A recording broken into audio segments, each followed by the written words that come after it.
Welcome back. My first guest today is our very own Luke Jones. Luke, welcome in. Dennis, how are you, my friend? Happy Thanksgiving to you. Happy Thanksgiving to you as well, my friend. At M&T Bank Stadium, Luke, before the game, I said what coaches of any sport would say when facing a team that they're supposed to beat by a significant margin. You want to accomplish two things. Number one, you want to win the game, and number two, you want to avoid significant injuries. So the Ravens went 50-50, right? They won the game. Not in glamorous fashion by any means, but they lost Ronnie Stanley and Kyle Hamilton, and hopefully those players can come back sooner rather than later. Yeah, and it seems like the early indication are that it's not terribly serious for either of them. I want to be clear. I know that sometimes turns out to not be the case, but the early indications, which are all we can go off of right now, are Yeah. that Ronnie Stanley and Kyle Hamilton did not suffer major injuries. That doesn't mean that they're going to be on the field Sunday in Jacksonville. It doesn't mean that they won't miss a little bit of time, but it does appear that they avoided major injury. But I think and you just kind of said it, you go into that game and you're thinking, okay, it's going to be an easy game. And we've talked about the schedule being what it is on paper. And we've talked about the fact that this team overall, its health is trending in the right direction. I think Sunday was probably a good lesson that both of those ideas can be very fleeting because this is a team that defensively played great. Nothing to complain about on the defensive side of the ball. Offensively, well, that's another story. And there's certainly issues that we've talked about for weeks now, including the passing game that we can talk about in terms of needing to get better. But I think the Stanley and Hamilton injuries. We've talked about how Kyle Hamilton's stabilized that nickel spot for them, Hmm. where we know that they don't have a ton of established cornerback depth behind Marcus Peters and Marlon Humphrey. So we know that that's a spot that had kind of been problematic. He had stabilized that and was playing really at a very high level there. So you lose him, even if it's hopefully here just for a very short time. That's certainly something that's a question, even if it's not going to hurt you in the long run with some of these opponents they're playing. But I think Sunday was a reminder of just the NFL stands for not for long, right? So as much as you're feeling good about who you're playing or where your health picture is, it was a reminder that that can change very quickly. The good news is, again, it appears that the Ravens escaped that game, one, with a win, and two, without that catastrophic kind of injury. But we'll just have to see how things go in terms of Hamilton and Stanley, their practice participation, and how long they're going to be out.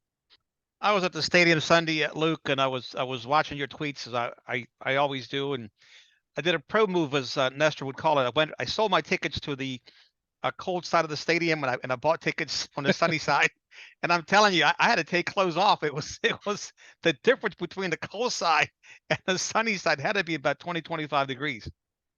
Yeah, I mean, I can't speak to it. I just know my walk from my car into the press box was quite chilly, and I was happy to be inside. But from my days of having season tickets when was a younger lad, it certainly made a difference if you're sitting in the sun compared to being in the shade this time of year, especially when you're dealing with some wind, which was certainly the case on Sunday. So for those fans who braved the elements, they did get to see a win. Again, it wasn't the prettiest game, and we can get into some of that, but certainly it's that time of year. And at this point, best case scenario, maybe you'll be lucky enough to have a game that's in the 50s at this point. But for the duration, it's certainly jacket and heavy coat weather as we get deeper into the season. Oh, I went full bougie. I got some club level tickets just in case I had to go back inside. But no, always good. But as ugly as the game was, Luke, I think it shouldn't be understated the defensive performance that the team put up.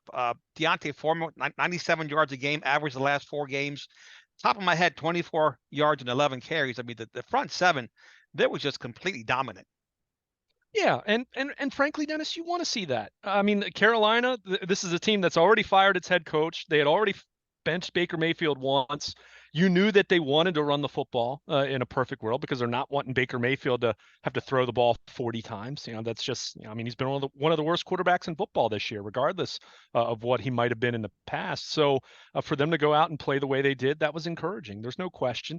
Is it going to garner the attention that Dallas did, for example, of holding the Vikings to 3 on the road? No, it's not that as impressive as that was, but it was good to see them do what they did. And certainly, you can't complain about how they perform whatsoever. I mean, we mentioned Hamilton. He was having a heck of a game. I think Patrick Queen, who was moving in the right direction even a few weeks before they acquired Roquan Smith. We're finally seeing him look like the kind of guy that the Ravens wanted to spend a first-round pick to draft. So that's great to see. It certainly is. I mean, are there individual performances here or there on the defensive side of the ball where you question a little bit? Sure. I mean, you're not going to have a perfect defensive performance, but overall, I think all 3 levels of defense played at a very high level on Sunday, and it's just a matter of now getting Kyle Hamilton back and getting Marcus Williams back at some point come December. We know that that'll be happening, not imminently, but in the not too distant future. And then you see how good this defense can be. Not necessarily using these games as the most telling measuring stick, because I mean, you should shut down Carolina. Jacksonville does have a better offense. I think that's worth noting. So it will be interesting to see how this defense does on the road against a Jacksonville team that I find to be fascinating. For 3-7, I think they're interesting because you kind of look at the point differential, you look at all the one-score games they've lost. They probably, from a true talent level standpoint, are a little closer to being a 500 team, which on this schedule, this slate of games that the Ravens have at this point, that's about as tough as it's going to get until they face at least Atlanta on Christmas Eve. So I think, not that it's the biggest test in the world, but I think it'll be more of a test than Carolina was, offensively speaking. So, you want to see how this defense does, seeing what they can do against Trevor Lawrence and a Jacksonville offense that does have some talent. It's flawed. Not saying it's great, but I think it's a team that overall the Ravens are going to have to come out, not defensively, but overall as a football team, and play a much better, cleaner game than they played on Sunday against Carolina if they want to assume that they're going to get another win. Last time I looked, Luke, it's going to be 73 degrees there. It seemed like the bad weather, cold weather affects Lamar negatively. Now, to that point, at what point do we stop seeing plays coming in late? Lamar, when he makes mistakes, his internal clock speeds up, right? That's when he gets jittery, flustered, and makes mistakes. In plays that he got when he got to the line of scrimmage with 14 seconds, 12 seconds left, he was great, moving players around, audibling. But when the play comes in late, Luke, at what point does Greg Roman, John Harbaugh, and company get this thing cleaned up? Well, I mean, I have more concerns than just that. I mean, I think this, the running game since the first few weeks of the season, we talked about this last week. The running game, I think Carolina did a good job really selling out to defend the run. I think they did a good job taking away the zone reads. But beyond that, Dennis, whether we're talking about management issues like you just mentioned or the passing game itself, I mean, this thing continues to be really choppy. Now, it had looked better in the second half against Tampa Bay, and it looked better overall against New Orleans. But let's face it, I mean, this is an offense that since the first 3 weeks of the season, it's been a bottom 10 passing game when you kind of look at it from an efficiency standpoint. I'm not talking volume. I don't care about yards per game. This passing game's never been a volume, but the efficiency hasn't been there. Now, how much of that is Greg Roman? How much of that is Lamar Jackson? How much of it is the wide receivers? I would say the only thing I don't think it is the offensive line, because I think the offensive line has played very well. But I think it's some combination of those other factors where it's leaving them leaving you wanting in terms of their ability to throw the football. To get back to your original question, though, I do think it's a combination of things. I do think you could question the verbiage. Maybe the play calls, is there a way to simplify that? Maybe. Do I think there are times where, because they run the ball, because they are valuing time of possession, that that they are deliberately going a little bit slower? Yeah. Does that go too slow at times? No question about it. I do think another big part of this that probably goes under the radar a little bit more is they do a lot of substituting. I mean, look at the tight end position, the number of guys they're cycling in and out. They use their running backs differently. wide receiver. I mean, I know it's, they only had 4 active on Sunday, and really only 3 of them. 2 of them played a lot, and Demarcus Robinson and Duvernay, and Prochet played a little bit. So I'm not saying it's necessarily that, but they have a lot of different substituting that they do, and that's part of it also. I think some teams kind of streamline this, and they have a very defined number 1, number 2, number 3 wide receiver. They have a primary back that plays first and second down, and maybe they have a third down back, and they have 1 tight end that plays, and they kind of just go. And that's why teams can play a little bit faster. The Ravens don't do that. So I'm not at all dismissing what you say here. I think I'm in agreement with you. And I think at times I just like to see them play a little bit faster. Maybe, some of the passing rhythm, and okay, they tried to do it against Tampa Bay and it didn't work well. But at some point in time, I just look at this offense, Dennis, and I just say, okay, you'll beat Carolina. I think you'll beat Jacksonville. You'll beat Denver. But these aren't teams you're going to be facing in January. And I'll continue to say it. I'm going to sound like a broken record. And I know some people think that passing the ball isn't that important for this team, but I don't think they're going to go deep in the playoffs if they don't get more production and a better level of efficiency from their passing game. They have done it in the past. The efficiency of this passing game is nowhere close to where it was in 2019. It's not even where it was last year or the year before, if you take away the first 3 weeks of the season when Lamar looked like 2019 MVP Lamar. That's kind of gone away. And again, that's not saying it's just Lamar or just Roman or just the lack of wide receivers. It didn't help with Mark Andrews being banged up and him missing a couple games. Rashad Bateman's not out there. I get that. But at some point in time, whatever the reason, they've got to be able to throw the ball at a higher level. And I will say this, even though they can probably go out there and still win a football game, even if it's not firing on all cylinders against Jacksonville.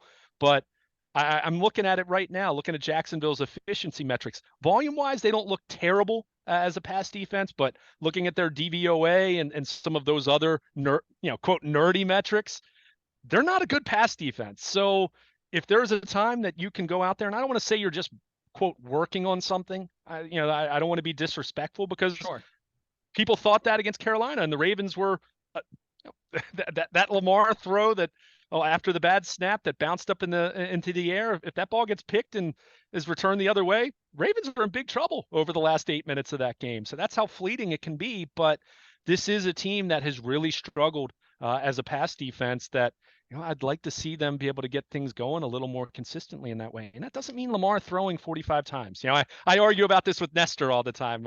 If he's listening, it's all in good spirit, but I constantly say they have to throw the ball better. And I think some people interpret that as meaning Lamar throwing it 45 times. No, it doesn't. It just means when you're throwing it, being much better at it. And, you look at the splits, first 3 weeks of the season, keeping in mind, they went up against the Jets defense that has actually proven to be pretty good, even if they weren't as good then in week 1 as they are now.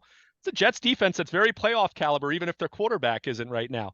And they went up against New England in week 3, who in recent weeks has looked like one of the best defenses in the NFL. So Lamar threw 10 touchdown passes over those first 3 games. And look, you're not going to do that every week. But in their last 7 games, Dennis, 6 touchdown passes, 5 interceptions, a passer rating of just under 80.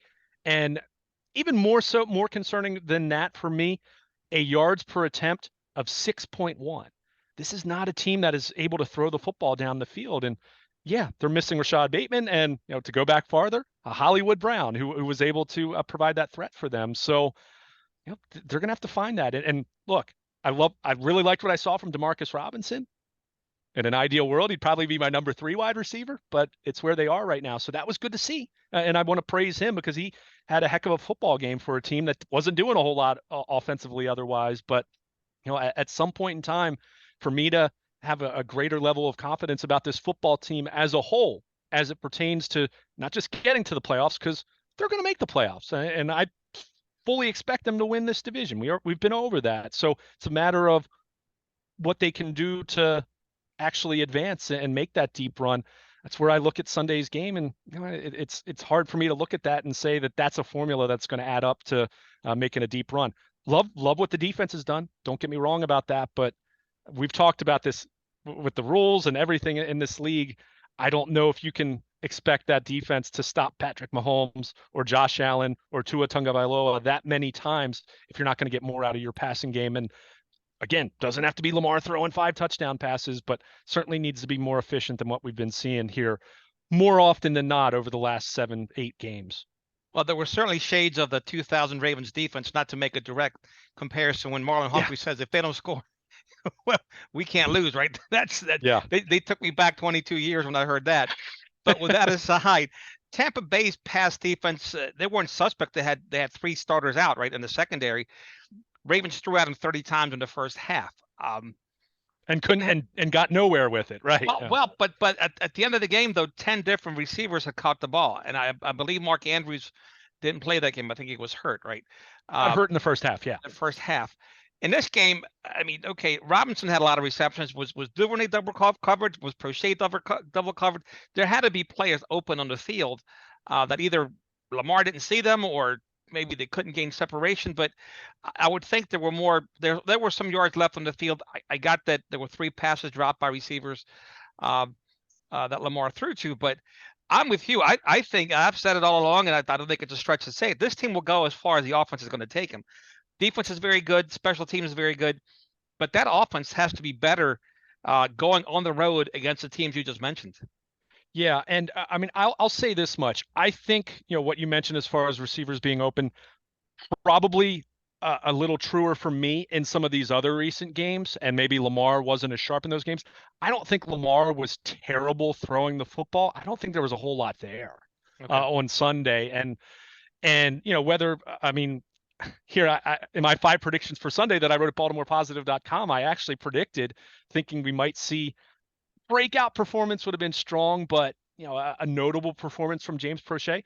Lamar targets him on the first 3rd down of the game, and he kind of cut his route short and dove and ended up diving for a pass that I don't think he really had to if he just runs through the route, and he dropped the ball anyway. So he commits a penalty later in the game. I mean, these guys just they're not getting a high volume of opportunities, and I feel for them. And that's probably, it's one of the reasons why Marquise Brown won it out going back a couple years ago, even though last year he was certainly targeted more than he had been in the past. But you still need to take advantage of your opportunities when they come. And, that's just not, it's not happening.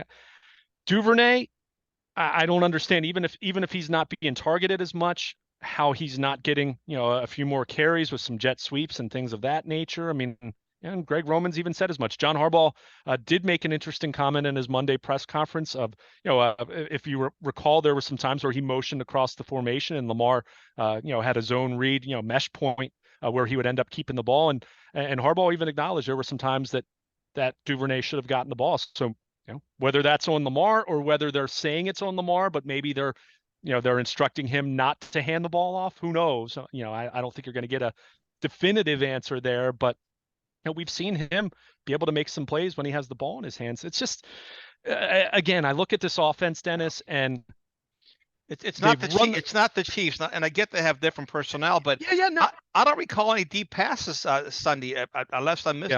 Were there any deep balls? Try to draw a pass interference or something, right? Just stretch the field a little bit. I don't recall seeing any.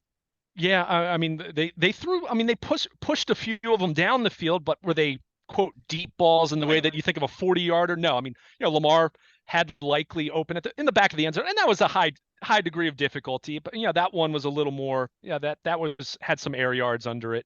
But I hear you. I think for me, what's concerning, Dennis, is they can run the ball, and Carolina, give them some credit. They did a good job stopping the run. I'm not concerned about their running game. I'm really not.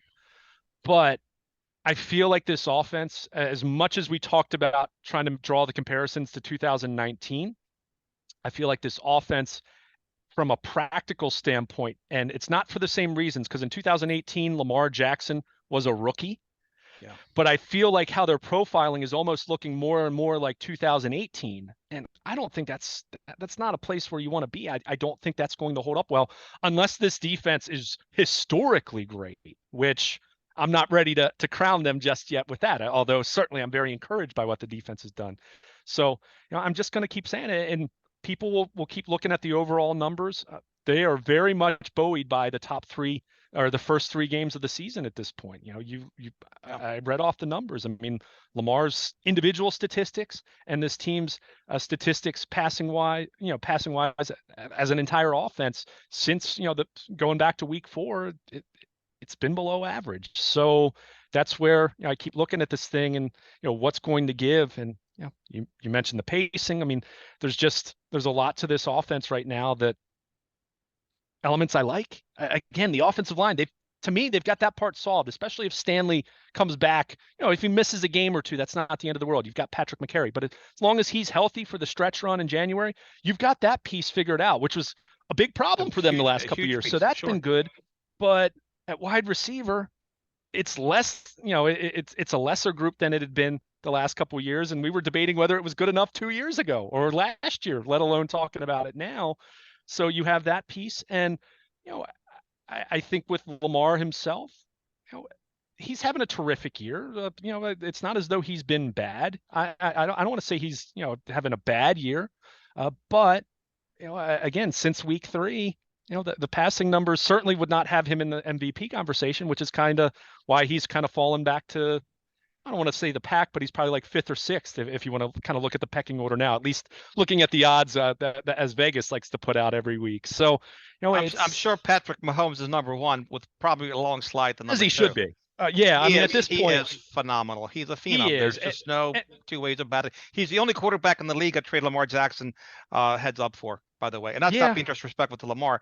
The guy could just sling the rock. And again, he does have some weapons. They said he would come back to the earth without Tyreek Hill. Luke, that hasn't happened. Yeah, and this past week, no Juju Smith-Schuster, and Tony left. And he also, Mecole Hardman is on IR. So, I'm not saying that those guys are all pros, but they're guys at the top of the depth chart. And hey, he makes it work. Yeah, I'm with you. I think, not to interrupt, but I think he's telling. Andy Reid said when they got the ball back with a minute, he said to us, it's an eternity. This was after the game. He said we got the ball back last year with 13 seconds. So the Ravens can't have that mindset. You get the ball back with a minute or 13 seconds, and you're trailing, and you get a touchdown, not a field goal.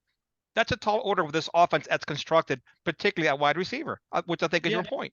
Yeah, and now I will say, and I think there's validity to this. The Ravens would say, well, but we feel better about our defense if it's only a minute. Now, if it's 3 minutes, maybe that's a little bit different. Now, Dennis, I'm not saying I agree with that or that will be proven to be correct, but that's where, again, I kind of go back to this team's identity right now, reminding me a little bit more of 2018. And again, that doesn't mean I think Lamar is playing like a rookie. Yeah. I'm just talking about how it is profiling right now. It's still that great run game, but that efficiency for the passing game just, it's been fleeting. Again, second half of the Tampa Bay game, Lamar was 8 for 8 and threw 2 touchdown passes. Great. I'm not saying he's going to do that every single week, but you saw that. But, New Orleans, it was okay. The passing game was good enough, but see, I flash back to the Buffalo game, right? When your defense takes the field with a minute, with a quarterback such as a Josh Allen or Patrick Mahomes, you're not playing your normal defense. One pass, they're at the 50-yard line. Now all of a sudden you're on your heels, right? And you can't let them. You can't let offensive players get behind you. So it's a different defense. It just is. If you're telling me, would I rather have the Ravens defense on the field with a minute and Patrick Mahomes with the ball? Oh my God, that's a no-brainer. Oh yeah, and it's true of any defense. That's not the Ravens could be the best defense in the NFL, and maybe they will be by the end of the year. I'm still taking Patrick Mahomes. Yeah, you got to take the quarterback because the rules, how they favor the offense, et cetera, the field they have to defend, how accurate these guys are. We just don't have that kind of an offense, and they've got to catch lightning in the bottle to go deep in the playoffs as constructed. Yeah, and that's where, in a big picture sense, that's where I still kind of struggle with, and you. Right, they have to play perfect. They have to play perfect games in an imperfect league. Whereas the Bills, the Chiefs, they don't have to play perfect games. Yeah, I think that's fair. And I mean, and who knows now? I mean, Miami's looked pretty darn good. I mean, if you kind of take away their 3 losses, and they got beat pretty handily in those games when Tua wasn't playing, they're looking surgical with their passing game right now. And, I think the big question is their defense. I mean, the question for Kansas City and Miami is their defense. Buffalo has a good defense if they can get some guys healthy, and they're still waiting on Tre'Davious White, and Milano was in and out of the lineup in recent weeks a little bit. So, but yeah, I mean that's where again, I don't want to sound like such a downer because this team's in first place. They've won 4 in a row. I do think they're a really good football team, but we keep, it's like we could recycle these conversations year after year, Dennis. And, that's why I've been such a broken record about, wanting to see weapons for Lamar Jackson. And here's the thing with that. Some people, I've heard some people say, Lamar likes throwing the tight ends, and look, that could be true. And maybe this offense, as it's currently constructed, maybe that is the best fit for Lamar Jackson. And maybe if you put him in more of a wide open offense, maybe the passing numbers wouldn't come up the way that, optimists would say in that regard. But it continues to be that issue where, for me, is it the chicken or the egg? Is it that the passing numbers are what they are because of, that's, what they feel is what's best for him? Or is it because you don't have the weapons? Or, do you feel you have decent enough wide receivers? But, I mean, again, we can go in circles talking about this. So, we'll see how it plays out. It's very clear that the Ravens, are leaning very heavily on this defense and the running game, and they're hoping to find a higher level of efficiency. And I'll be clear, I don't think not saying that this passing game has to be elite, but when in 2019, they had an elite level of efficiency. When you really look at what they were able to do in terms of when you get into stats of success rate and expected yards, expected yards over average and things of that nature, when they threw the ball, they torched teams. They didn't throw it a lot, but when they did it, they were so successful doing it. And ever since then, they've been chasing that. And to be very clear, I think we said it when the 2019 season came to an end. Lamar Jackson was probably never going to lead the league in touchdown passes again if he was going to be, I think he was 28th in pass attempts that year or whatever it was. Short of him changing stylistically and evolving stylistically, probably wasn't going to do that again. I mean, that's just, that's akin to thinking of that home run hitter, Aaron Judge this past year, breaking the Yankees record, Roger Maris, hitting 62. He's not going to do that again. I don't think so. So, you're talking about, something that ends up being a little more of an outlier, but, the Ravens, I feel in some ways they're trying to chase that, but that part of it, even if the defense is looking really, really good and the running game has been one of the absolute best in the league after a slow start to the season, that passing game just, after those first 3 weeks of the season, it just, it hasn't trended in a great direction. So, we'll see if that changes on Sunday. As I said, it's a Jacksonville pass defense that has had its issues. So can you take advantage of that? Start building some confidence. Lamar Jackson has proven, let's be clear about this, he is more than capable of getting on a roll as a passer. Let's be very clear about that. It's not as though I'm saying that 2019 was a total fluke. It's just that doing that for an entire season, would be a little more fleeting, a little more difficult, certainly way more difficult to do. But he can get hot, but that's where we come back to, I love what Demarcus Robinson did on Sunday, but that's his second career 100-yard receiving game. It's kind of like, a utility infielder has a game where he hits 2 home runs, and hey, that's great for that night. But is that more likely to be a breakthrough or more likely to just be a high water mark? To me, it's more the latter. So that's where you're trying to figure this thing out, and it's not just wide receiver. We were also hoping to see, hey, Mark Andrews and Isaiah Likely on the field at the same time. Well, Likely one target. So it's a work in progress. It definitely is, and they've got time. And the good thing is, you do have these run of opponents where you're hoping that you can find some growth at some point in time. Understanding you got to win, and that's paramount. But you're hoping to find some growth and to find a little bit more well-rounded offensive identity here down the stretch, because you want to maximize your chances once you get into January, which I still fully expect them to do. Well, Demarcus Robinson, for a fleeting moment there Sunday, Luke, reminded me of Rod Tidwell there on Jerry Maguire. Show me the money, right? Here's a guy develops at a wide receiver 1, but then reality happens with the Ravens. But with that said, the Ravens quietly own the league's longest winning streak right now at 4. Vegas has the odds of them at 12-1 to win the Super Bowl, which are the sixth shortest odds in the NFL. And I'll buy that they're right around the sixth best team in the league, in a league that's a week to week league, which is why they're only 4-point favorites at Jacksonville. As we've seen, anything can happen in this league. If you don't bring your A game, you're going to get beat. Yeah, and that's why, as I said a little bit earlier in our conversation, I mean, the performance that we saw against Carolina, meaning across the board, they've got to play better than that against Jacksonville. I mean, this is a Jacksonville team that, I get it, they're 3-7, and I am not at all sitting here saying that they are a good team. But if you've watched their games on a weekly basis, it's a team that's capable of playing at a pretty high level for stretches. It's almost like the Ravens earlier in the year when we talked so much about the fourth quarter blown leads and how they look like the best team in football through 3 quarters. Jacksonville hasn't been that, but they have been a little more. There have been some games where they've been more competitive than you'd think. I mean, that Kansas City game that they lost by 10. In fact, that's their only defeat this year that has been by more than one score. So it kind of speaks to again, probably a team that's been a little unlucky if you kind of look at how they profile overall.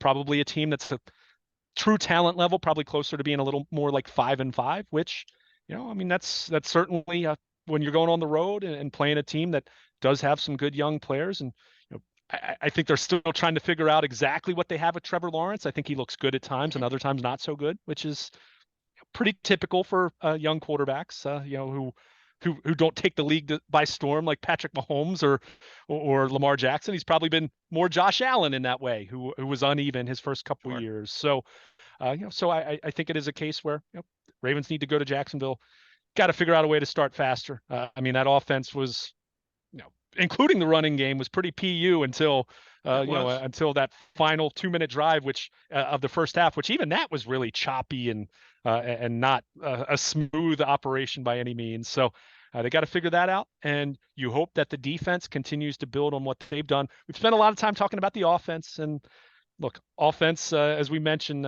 it's just the nature of the beast. Even if it's come back to the pack a little bit this year with some of the running game and too high safety looks and the passing game not being quite as proficient, we still know it's an offense first kind of league. But on the flip side, the Ravens defense has played at a high level, and certainly a group that you would expect should be able to go to Jacksonville and give that offense, which it's a decent offense. They've played well at times. Other times they've kind of been stifled a little bit. But it is a Ravens defense that you're hoping can lead the way once again as the Ravens offense tries to find that higher level of consistency. Sunday, I got home at 4:50. Don't ask me how I did that, but I did. But I turned on the Steelers against the Bengals, and tough game. Went down to the wire. Hard to believe that Pittsburgh's 3-7, but such a swing game. Pittsburgh wins. They're 4-6, and the Bengals are 5-5 at that? No, 6-5. No, 6-4. They would have been 5-5. 5-5. There you go. But again, the talent level, I mean, it's right there. Pittsburgh starts a rookie quarterback. These divisional games for the Ravens are going to be tough. No question. And that's why even when we talked about this last week, as much as I look at the schedule on paper, and you can make the argument, not even the argument, I think it's factual information at this point. If you look, I guess, at future odds and things of that nature, Ravens should be favored in every one of those games other than week 18 going to Cincinnati as things stand. And again, who the heck knows what the circumstances will be there. The Ravens could be resting their starters. The Bengals could be out of it entirely. Who knows? But you look at the rest of these games on paper. Yes, the Ravens are favored, but this isn't college football either. And you would still look at their odds of running the table. It's still being a pretty low, that would still be not a high percentage bet. Because of what you just mentioned. You still have 3 division road games. As much as Cleveland's defense has been a colossal disappointment, they're not bad offensively. In fact, I think it's kind of funny. I mean, we talk about Deshaun Watson.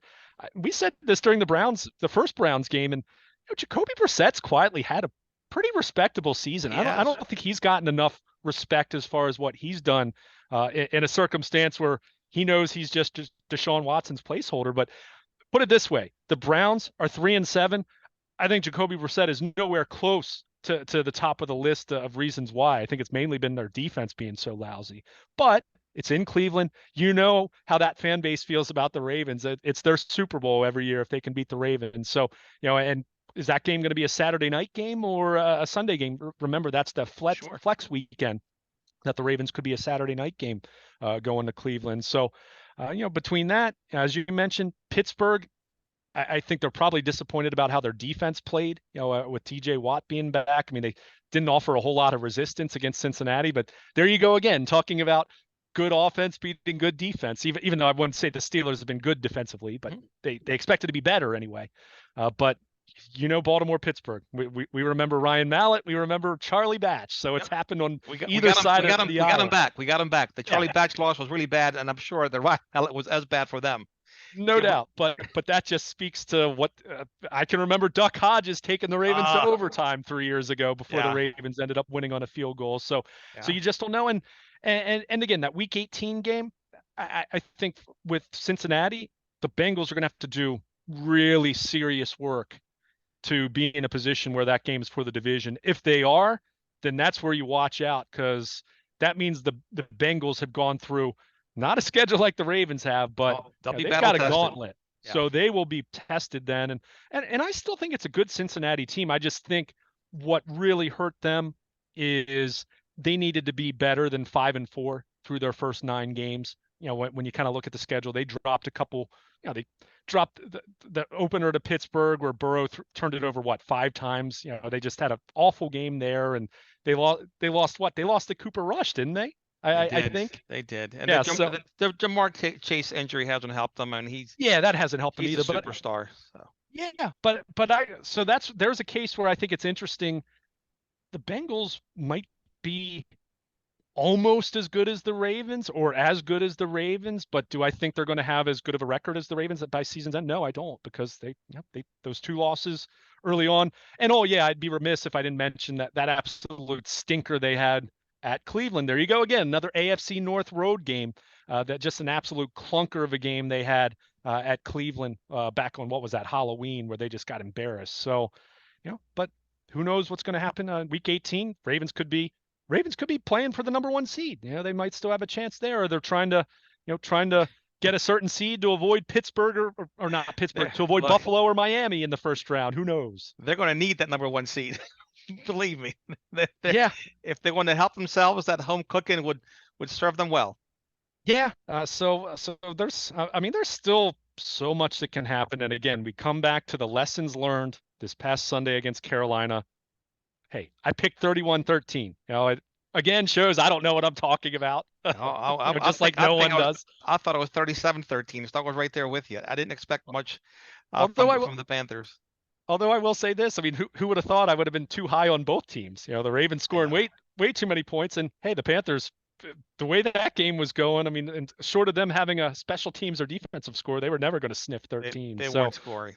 Yeah. So again, a compliment to the Ravens there, but a game that was more difficult than anticipated. A reminder that no, this is not 2019 where the Ravens just boat race everyone. I think we probably, as a fan base and even as a media, I'll throw the media in there because we do it too, because hey, it makes a good narrative. I think everyone probably needs to let go of 2019. I mean, it's 3 years ago. And then the other element being, yes, the Ravens were moving in a better direction health-wise. They're still in a better place health-wise than they were a year ago, when how many guys were already done for the season. But all it takes is 1 or 2 injuries at the wrong position where it completely changed. Not even quarterback's the given one for any team, but 1 or 2 injuries at the wrong position elsewhere on your roster where it can change your outlook. So, I mean, even in Buffalo, where they got themselves back on track this week, all year now they're going to be holding their breath every time Josh Allen, if he flexes his elbow or anything like that. I mean, you just don't know. So it's why this league is as popular as it is, with the parity and just how unpredictable it can be. But it can also break your heart, because things can take a terrible turn at any moment. It's the nature of the game. Weren't the Ravens 8-3 last year, right? And then didn't win again, playoffs, right? And then who would have thunk that? Never saw that one coming. I'm sure Harbaugh and company see that in their nightmares. Luke, I appreciate the time as always. Please tell our listeners where they can find you, Baltimore Positive, all the great stuff you do for WNST, as well as your blog. Absolutely. I encourage everyone to follow us on Twitter at WNST. You can follow me personally at Baltimore Luke, as I'm in Owings Mills throughout the week. Ravens playing in Jacksonville as they try to win their 5th straight, try to improve to 8-3, which back when they were 3-3, Not that I would have said it was impossible, but certainly was more difficult to envision that happening. So even with some of the questions that you and I discussed at nauseum, certainly a testament, a compliment to John Harbaugh and his football team. You want to be on the WNST Baltimore Positive Tech Service, sponsored by Coons Ford of Baltimore. Game day inactives, final injury report, any significant roster moves, any substantial local sports news sent directly to your mobile device. Maybe an Orioles signing at some point here between Thanksgiving and Christmas. Any of those updates sent directly to your mobile device via the WNST Baltimore Positive Tech Service. And of course, anything throughout the week on AM 1570 with Nestor. Any players and coaches interviews from Owings Mills. And of course, my blog sponsored by Coons Baltimore Ford at baltimorepositive.com. Luke, I want to wish you and your family a happy Thanksgiving, particularly your sister and your brother-in-law. They've had a challenging year, to say the least, and our prayers and thoughts are with them. I appreciate that very much, Dennis. Happy Thanksgiving to you and yours. Happy Thanksgiving to all of our listeners and visitors of BaltimorePositive.com. We sincerely appreciate your support. Happy holiday season, and certainly want everyone to enjoy some family, food, and football this week and as we get deeper into the holiday season. That's right. Luke, I appreciate it. Stay well, my friend. Thanks, Dennis. There goes Luke Jones here, 1570 AM WNST. We'll take a quick break and come back right after this.